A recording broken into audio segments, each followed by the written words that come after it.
Alright, so let's talk a little bit about the interior comfort on the Wrangler JL. Now that I have about 1,000 miles on it, I'm getting kind of used to it.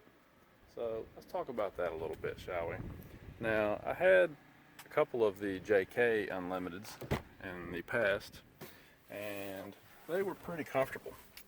In fact, my 2013 model was probably one of the more comfortable vehicles I've ever had. Despite the fact that it's a mid-size, or sometimes depending on where you look, they classify it as a compact SUV. I thought it was pretty comfortable. Now I'm about 6'3", 225, so I'm a little bit bigger than your average guy, I guess. And I don't know if you can see this, but in the JL, I've got plenty of headroom at the hardtop panels. But what concerns me just a little bit is the sport bar, and of course there's one right here behind my head too. In a crash, that's what I wonder about. Because if you are involved in a crash, your body tends to flail around a little bit inside the vehicle, especially if you go into a roll. Now hopefully that never happens, but unfortunately, it's one of those things that you just have to be planning for and prepared for. And so I worry about that just a little bit. My head is not very far from that sport bar, so the headroom in day-to-day driving is fine, not a problem. But I just wonder a little bit about those sport bars. So I've got this seat cranked down. Of course, there's a pump on the seat. You can make it go up and down just like the JK.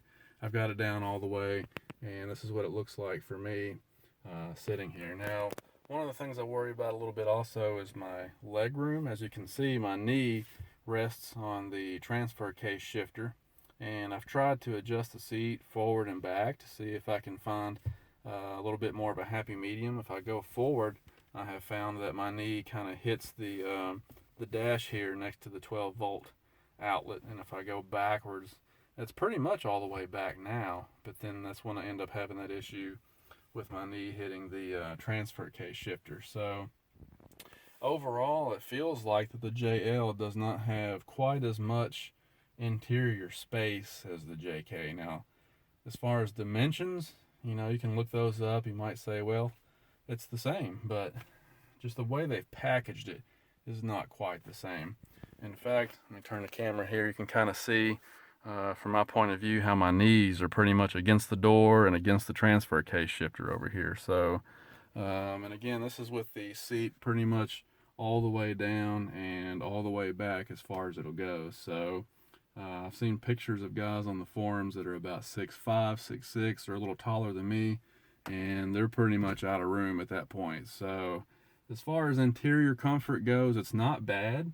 I don't hate it, but it could be a little bit better. I do think the JK was more comfortable overall.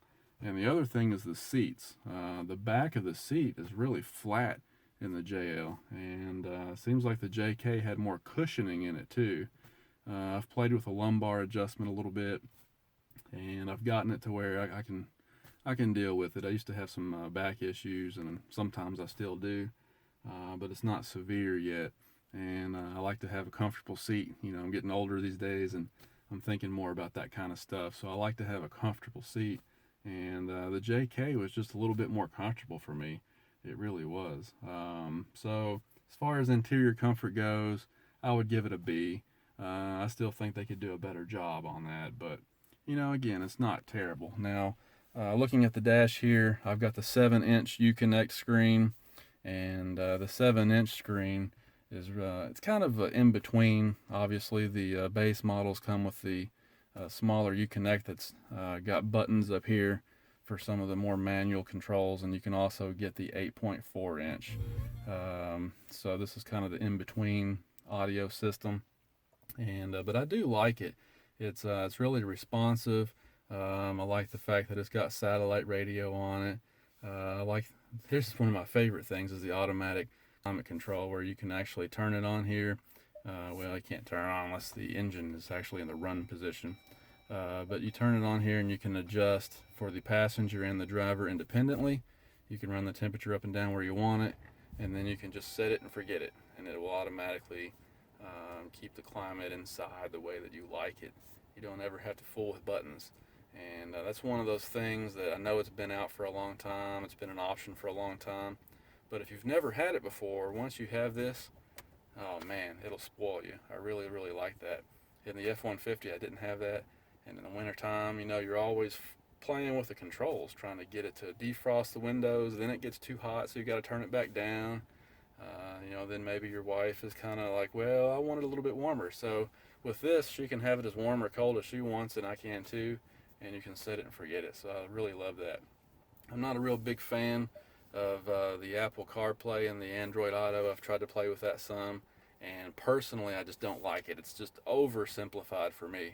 And I know that's the whole point of it, but I just don't really like it. I would rather stick with the Uconnect functions because it seems to me like you can do a lot more through that. And so I've kind of stopped using Android Auto. But yeah, I like that touchscreen. I like how they've kept the dash more vertical, and it's still got a lot of that Wrangler DNA in it. Still feels very, you know, old-fashioned and military, even though it's very new. And I really like that. Now, one big complaint that I've got as far as driving the Jeep is the handling. And if you've checked out the forums any, you've probably seen a lot of complaints about this, the handling and the steering in these Jeeps.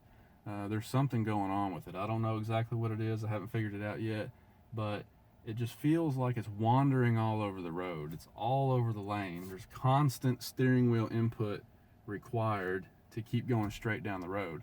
Now, I've had a YJ, I had a WJ, and a ZJ, so both of those Grand Cherokees that had the solid axles I've owned. I had 2 JKs, you know, so I'm not, you know, brand new to Jeeps with solid axles. I've had plenty of them before. None of them ever felt odd or drove really, you know, squirrely, as I would call it, like that. But this JL, for some reason, it's just kind of all over the lane. You know, you're constantly going like this. You know, it's like watching a NASCAR driver or something. There's always steering wheel input required to keep this thing going straight down the road. And I've seen a lot of other reviews online where guys have complained about that very thing. So I don't know what's going on with that yet. I haven't asked the dealership about it. I did contact Jeep via the website, and they said they haven't heard of it. Of course, that's standard response. But I know it's an issue, and I'm just hoping that, you know, I've got 944 miles on this thing now, so I'm hoping that it's something that maybe is just tight in the front end, and maybe it just has to wear in a little bit. Maybe the steering stabilizer or something is just where it's new, you know, maybe it just has to break in and wear in a little bit, and it'll get better. I did see this morning where one guy said that his is starting to feel better. He's got about 1,500 miles on his now, and he said it's starting to feel better. So I'm going to give it some more time, and hopefully it will, in fact, start to feel better, because it's a white knuckle experience right now, guys, especially if it's windy outside. I have 2 hands on the wheel all the time, so the handling and the steering is atrocious, but I'm hoping it's going to get better. The driver's, you know, comfort and seating position could be a little bit better. So I'm not 100% thrilled with the JL, but it's not bad. It's not bad. I mean, after all, this is a Jeep Wrangler. It's not a luxury vehicle, although they're trying to make them that way with the pricing. But, you know, I like it. I like it overall. I like it overall for what it is, for the changes that they've made. You know, the angle of the windshield doesn't bother me. I thought it would. It doesn't bother me. The fuel economy has been awesome. Like I said, I'm at 944 miles on this thing now. The dash is showing me 21.3 miles per gallon. And so that's better than what the EPA window sticker said, because I do a 50-50 mix of city and highway driving every week. I've got about an hour round trip of driving to work every day, and so to get 21 plus, I'm happy with that. Now this Jeep is stock right now, so obviously later on when I lift it up a little bit, put some tires on it, that number's going to go down obviously, but for now, I mean, in stock condition, it's getting about 2 to 2.5 miles per gallon more than my JK did when it was stock. So definitely some improvements were made there. The 8-speed transmission is awesome. It shifts really great. I finally figured out how that you can change the setting on the dash to make it show you the gear that it's in. Even if you're not in manual mode, if you're just in drive mode, it'll show you which gear the transmission is in, which I like. I like knowing, you know, what it's doing. But it shifts great, feels really strong. The standard 345 axle ratio is much, much better. So when you combine the fact that the upgraded Pentastar engine has more torque down low and a flatter curve, the 8-speed transmission, which is much better than the outgoing 5-speed, and the 345 axle ratio is much better than the outgoing standard axle ratio. You put all that together, and this thing just feels really great out on the highway. It's got plenty of power, no complaints there at all. And I like the ESS feature. I know a lot of guys hate that, but I like it. You know, almost coming up on 1,000 miles, I have not used that button on the dash. There's a button right here that you can use to turn that off. I haven't used it once yet. I love it, because when I'm in the drive-thru at McDonald's, or if I'm in stop and go traffic, or whatever the case might be, I love knowing that my engine is off and I'm not wasting fuel just sitting there.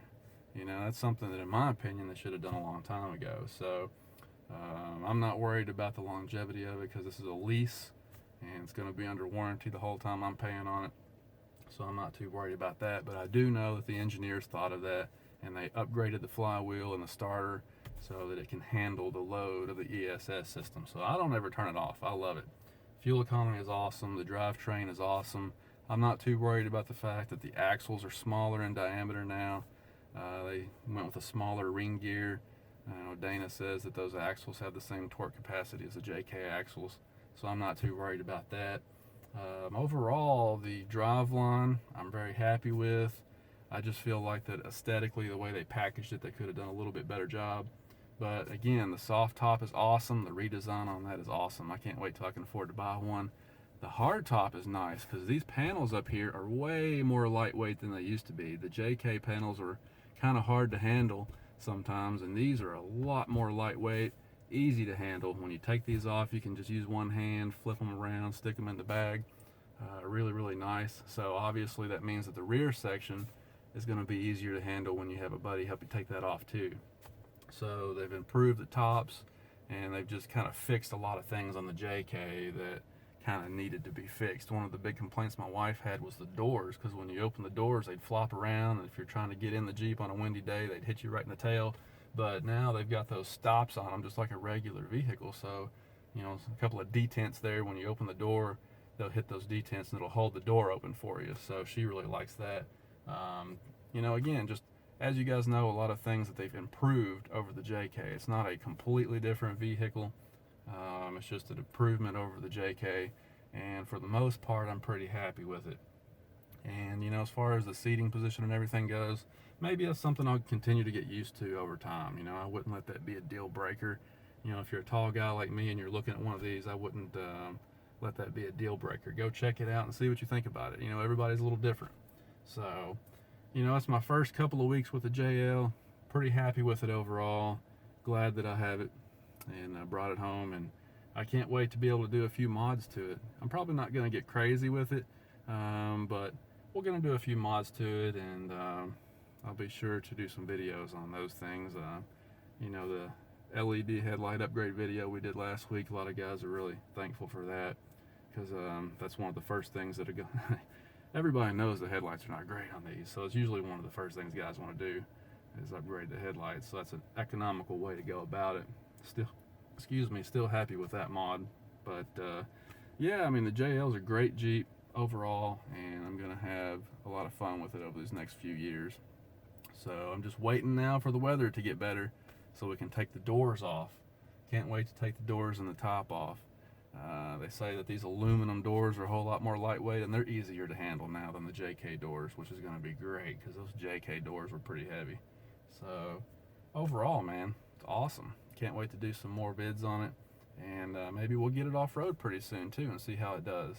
Try out that brake lock differential system that they use the computer to control the wheels instead of having actual clutches for limited slip. They use the computer and the brakes now to modulate the torque between the wheels.